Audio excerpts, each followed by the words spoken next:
안녕하세요 여러분, 용미입니다. 어떤 식으로 앞으로 영상을 찍어야 될지 매우 고민 중이라서 여기서도 찍어보고 저기서도 찍어보고 하고 있는데요. 오늘은 저희 집 거실에서 한번 촬영을 하게 되었습니다. 여러분, 제가 얼마 전에 카카오뱅크 청년 전세자금 받았던 후기에 대해 여러분들께 안내를 해드렸는데요. 그때 이제 영상 중간 부분쯤에 제가 전세 사기를 당할 뻔했다. 그러니 여러분들은 조심하셔라 라고 이제 말씀을 드렸던 부분이 있어요. 그래서 그 부분에 대해서 몇몇 분들께서 댓글로 궁금하다고 해주시더라고요. 안 그래도 제가 그 부분을 원래 영상에 같이 넣을까 했었는데 그럼 또 카카오뱅크 전세자금 대출과는 조금 연관이 없는 내용 같아서 또 영상도 길어질 것 같고, 그래서 잘라서 이렇게 만들려고 하다 보니까 이렇게 지금 그 영상을 찍게 되었고요. 그리고 조금 시간이 지나서 찍게 된 점 양해 부탁드립니다. 우선은 저는 전문가가 아니에요. 제가 전문가처럼 전세 사기를 당하지 않으려면 어떻게 하세요? 라고 말씀을 드리고 싶지만 비전문가로서 제가 당할 뻔했던 그냥 사연에 대해서 말씀을 드리는 거고, 여러분들은 조심하셔라 라고 말씀을 드리는 거니까요. 혹시 전문적인 거에 대해서 궁금하시다면 전문가들이 찍은 다른 유튜브 영상을 보셨으면 좋겠어요. 저는 오로지 지금 여러분처럼 일반 그냥 청년 이고요. 그리고 제가 그냥 당할 뻔했던 썰을 이렇게 푸는 거기 때문에 이런 사람도 있었다, 나는 조심해야겠다라고 참고하는 부분으로 좀 봐주셨으면 좋겠습니다. 이제 한번 시작해 볼게요. 우선 저희는 젊기 때문에 그런 인터넷으로 집을 알아봤었어요. 모두들 다 아시는 집땡, 그리고 다땡, 네이버 땡, 이런 거, 네땡 그런 걸로 해서 집을 알아봤어요. 사실 발품을 팔아야 된다는 얘기 많이 들었었고, 그리고 인터넷으로는 허위 매물들이 많다는 이야기를 들은 적이 있었어요. 그렇지만 저희는 발품을 팔 시간이 우선은 없었고 주말밖에는. 근데 주말에도 저는 엄마 간병을 해야 되는 상황으로서 집을 알아보러 다니는데 한계가 있어서 어플을 통해서 부동산에 연락을 해놓고 날짜를 잡아서 그 집을 보러 가는 식으로 했고, 중간에 뭐 평일에 연차를 쓴 날도 있어요. 우선 제가 봤던 곳이 한 4군데 정도 되는 걸로 알고 있는데요. 그 중에 부동산이 관련돼 있는 건 한 3군데 정도 관련이 있었던 것 같아요. 처음에 2집을 봤을 때 그 2집 다 너무 마음에 들었어요. 그래서 이 2집에 대해서 좀 말씀을 드리려고 하는데요. 나머지 집들은 강아지가 안 돼서 보고 그냥 말고 막 이런 식으로 진행을 했기 때문에 제가 지금 사기를 당할 뻔했던 집은 2군데예요. 그리고 그 2군데 다 부동산은 달라요. 그래서 이제 그 부분에 대해서 말씀드리고 싶어서 이렇게 영상을 찍게 되었습니다. 첫 번째로 갔던 곳은 빌라였어요. 일반 빌라였고 투룸, 그리고 빌라다 보니까 옵션이 아예 없는 그런 곳이었어요. 집주인이 원래 그 빌라에서 살고 있었고 다른 데로 이사를 가서 이 집을 전세로 내놓는 상황이라고 하셨어요. 그리고 본인들도 강아지를 키웠었기 때문에 강아지를 키워도 된다고 이렇게 얘기를 해주셨어요. 그리고 그 집이 거실 바닥이 다 대리석으로 되어 있고 인테리어가 너무 예쁜 거예요. 당장 들어가서 살아도 인테리어는 저희가 따로 하지 않아도 될 정도로 정말 예뻤고 제 마음에 드는 그런 집이었어요. 그래서 저는 그 집에서 너무너무 살고 싶었어요. 남자친구한테 예산도 괜찮고 전세자금 대출을 받으려고 했었기 때문에 그 집이 1억 한 3천 정도 됐고요. 그리고 남자친구가 원래 자취를 하고 있던 집 보증금이 있어서 1억 3천 정도는 저희가 이렇게 낼 수 있는 상황이었어요. 그러다 보니까 제가 그 집에 너무 살고 싶다고, 남자친구한테 여기 너무 괜찮은 것 같다고, 우리 여기서 살 것 같다고 막 그렇게 얘기를 했었죠. 그 집이 상권도 되게 좋았고 그냥 정말 완벽했어요. 딱 우리가 들어가서 살면 되겠구나. 부동산도 친절했고 집주인도 되게 친절했어요. 근데 우선은 저희가 망설였던 이유는 거기는 옵션이 아예 없었기 때문에 저희가 그런 모든 가구들을 다 들고 가야 되는데 그러기엔 저희도 당장 경제적인 능력이 되지 않고, 또 저희는 어쨌든 계속해서 청약을 바라보고 있는데 만약에 청약이 된다고 하면 2, 3년 내로 이사를 가야 하는 상황이잖아요. 그래서 새로운 가구들을 당장 구매하기에는 조금 부담이 있는 상황이어서 남자친구랑 생각할 시간을 갖기로 하고 그 집을 나왔어요.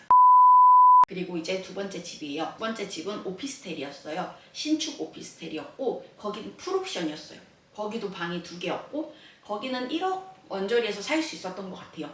그 2집 다 저희 예산 안에 들어갔고 그렇기 때문에 당연히 문제가 없잖아요. 그래서 그러면은 그 빌라보다는 상권이 조금 덜하지만 거기도 그래도 상권이 나름 괜찮은 편이었어요. 그래서 강아지도 키울 수 있었고요. 그래가지고 그럼 여기 한번 들어갈까? 라고 하고 이제 고민을 하고 있었어요. 그때가 평일이었고 저희 둘은 사실 처음 집을 구하는 거기 때문에 둘이서 본 집이 조금 위험할 수도 있고 하니까 남자친구네 어머님께 한번 이 집을 봐달라고 말씀을 드렸죠. 조금 이상한 점이 있었어요. 그 집에는 우선은 신축 오피스텔인데 집 한 군데만 나가지 않았어요. 부동산 말로는 집주인이 그 집을 자기 친구를 그 집에 이제 살게끔 하게 하려고 집을 비워놨다고 하더라고요. 그러다가 갑자기 오지 못하겠다고 해서 그 집만 비어있는 상황이라고 했어요. 근데 뭐 그럴 수 있지라는 생각을 하면서 저희는 뭐 잘 모르니까 그렇다고 하니까 그런 거고 저희는 그리고 부동산 말을 믿었죠. 일단은 영상을 제대로 찍기에 앞서서 저희는 부동산 욕을 하는 게 절대 아니고요. 부동산이 나쁘다고 얘기하는 것도 절대 아니에요. 그리고 인터넷으로 집을 보는 게 절대 나쁘다는 건 아니고요. 그냥 저희는 이렇게 인터넷으로 했고 부동산에서 이런 말을 해서 믿고 그 집을 계약하려고 했다. 그런데 이런 일이 있었다라는 상황을 설명하는 거지 절대 뭐 악의적인 의도는 없으니까 그 부분 참고하시면서 들어주세요. 아무튼 그래서 그 집에 들어갈까 했어요. 저희는 뭐 부동산에서 여기 집 괜찮다고 하고 여기 집 괜찮은 것 같다 오빠 우리 그럼 오늘 계약을 하고 갈까? 라고 했고 집에 대해서 또 설명을 해주실 때 그 집에 근데 대출이 잡혀있다고 하더라고요. 건물 대출이. 근데 제가 그때 당시에 기억이 정확히 나진 않지만 예를 들어 그 건물 자체가 17억이면 12억 정도가 빚이고 그리고 한 9억 정도가 전세금으로 잡혀있는 거라고 했던 것 같아요. 그러니까 사실상 그 오피스텔을 다 대출로 산 거예요. 월세로 거주하시는 분들도 좀 계셨고 그리고 저희가 들어가도 금방 대출을 갚을 거고 따로 문제는 없을 거라고 얘기를 하셨고 그러니까 저희도 뭐 알겠다고 했죠. 그리고 이제 집을 계약하기 전에 어머님이 한번 오셔서 보기로 하셨고 그날 바로 어머님을 모시고 다시 이 집을 갔어요. 그래서 같이 확인을 했고 어머님이랑 집 자체가 너무 예쁜 거예요. 그래가지고 이제 부동산에 가서 계약을 하려고 부동산에 들어갔죠.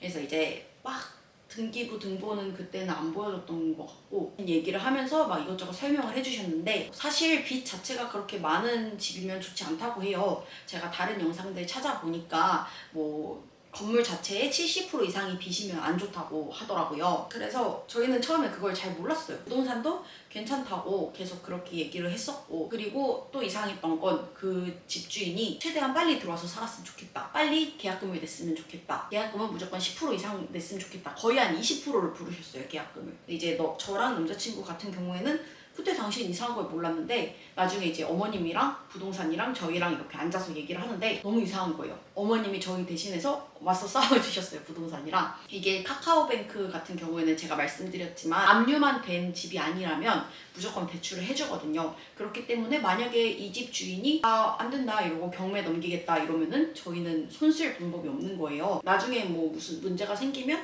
저희가 순위권 안에 들어서 보증금을 받을 수 있다고는 하셨는데 빚 많은 집 자체를 가면 안 된다고 하더라고요. 근데 저희는 모든 게 처음이라 잘 몰랐어요. 그리고 사실 그런 걸 다 알아봤어야 하는데 인터넷 보고 찾아갔는데 설마 거짓말을 하겠어? 설마 우리한테 사기를 치겠어? 부동산 말만 믿으면 되지. 그 등기분 등본 봤을 때 뭐 신분증이랑 이상만 없으면 되지 라는 생각으로 그 집을 들어가려고 했던 것 같아요. 지금 와서 생각해보면 정말 단순하고 누가 봐도 이상한 상황인데 저희만 몰랐어요. 그래서 사기를 좀 당할 뻔했죠. 만약에 여기에 저희가 거주를 했다면 어떤 일이 생겼을지 아무도 모르는 거니까요. 부동산에서도 되게 저희가 예민하다는 식으로 얘기를 하시더라고요. 부동산에서는 뭐 이렇게 저렇게 해가지고 결국 저희는 안 살게요 이러고 나왔는데 그러고 나서 저희가 며칠 동안 봤는데 그 집이 계속 나가진 않더라고요. 왜냐면 그 집이 진짜 싸게 올라왔거든요. 진짜 싸게 올라왔고 정말 집을 보러 갔을 때 예쁜데 아직도 안 나갔다고 하더라고요. 그리고 그때 당시에 저희가 상담을 하고 있는 와중에도 그 집을 보고 싶다고 사람들이 계속 전화를 했었어요. 근데도 일주일, 2주일 넘게 그 집이 팔리지 않은 거 보면 정말 문제가 있었던 집이라는 게 확실한 것 같은데 그렇게 살지 않아서 정말 다행이었어요. 그러니까 여러분들도 집을 확인하실 때 대출이 있는지 없는지 잘 보셔야 될 것 같아요. 그 집은 안 가기로 결정을 하고 그러면 우리 첫 번째 집으로 가자.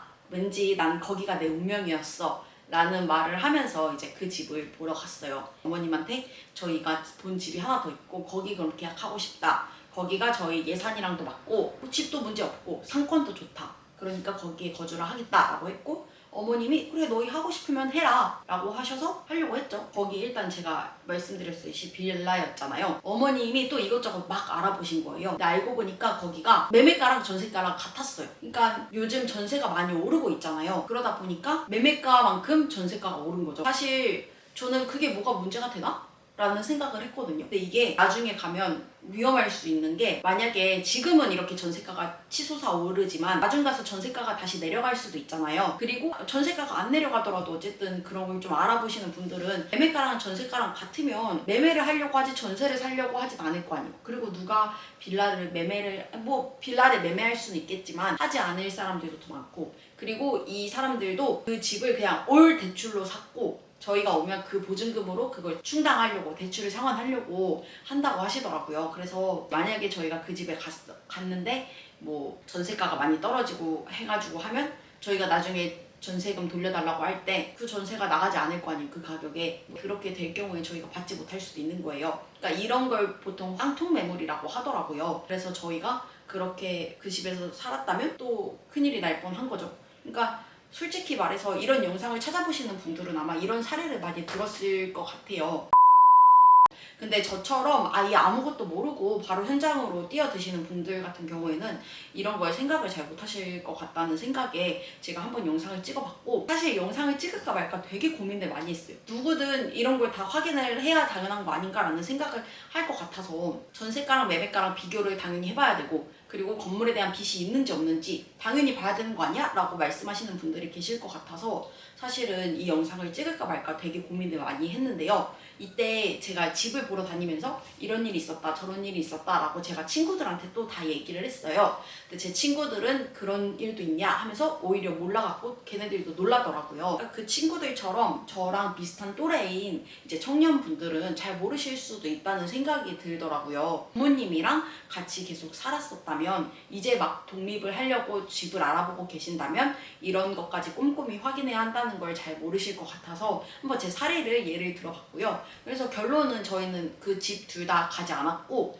첫 번째 집 그 부동산 공인중개사분도 정말 웃기더라고요. 어머님이 그래서 뭐라고 하셨대요. 어떻게 매매가랑 전세가랑 같이 이렇게 올려놓을 수가 있냐. 나중에 그 집이 뭐 문제가 생겨서 그 전세가에 올라가지 않을 경우에 뭐 어떻게 할 거니? 공인중개사분이 저희 남자친구한테 전화를 해가지고 어머님 말씀이 다 맞다, 이런 다른 집을 소개해주겠다, 아파트를 소개해주겠다고 하시더라고요. 근데 어쨌든 저희는 아무것도 모르는 어린애들 2명이 와가지고 집을 거주하겠다고 알아봐달라고 하니, 메모를 인터넷으로 보고 왔다고 하니 저라도 팔 것 같기도 하고, 어쨌든 사실 그분들은 중개 수수료만 받으면 그만이잖아요. 이런 거 저런 거 겪다 보니까 제가 이번에 확실히 느꼈던 건, 어떤 집이든 어떤 상황이든 간에 내가 스스로 등기부 등본도 떼보고 그런 이것저것 필요한 서류들을 제가 스스로 찾아가고 알아가고 마련해 가면서 집을 계약을 해야겠다. 그래야 어떤 사기도 당하지 않겠구나. 눈 뜨고 코 베일 뻔한 거죠.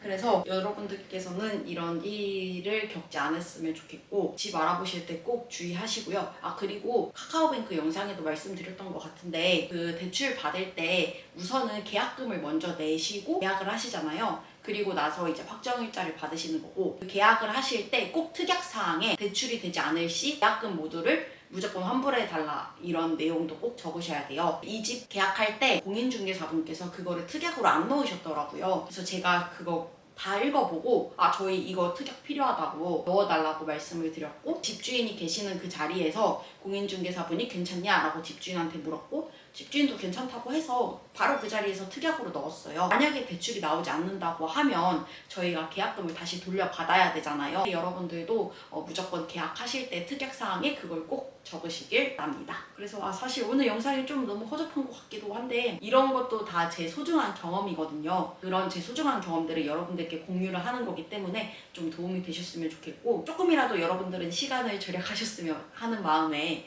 저희처럼 여기저기 막 힘들게 그러지 않고 그런 서류부터 잘 챙기셨으면 하는 마음에 한번 영상을 찍어봤습니다. 정말 집을 알아볼 때는 인터넷도 인터넷이지만 발품을 많이 팔아야 된다는 걸 느꼈어요. 지금 이 집도 어머님이 구해주신 건데, 어머님이 부동산 돌아다니시면서 발품을 팔아서 이렇게 얻은 집이거든요. 그러니까 여러분, 발품 파는 게 제일 중요해요. 좋은 집 얻으셨으면 좋겠습니다. 그러면 오늘 영상 여기서 마칠게요. 안녕.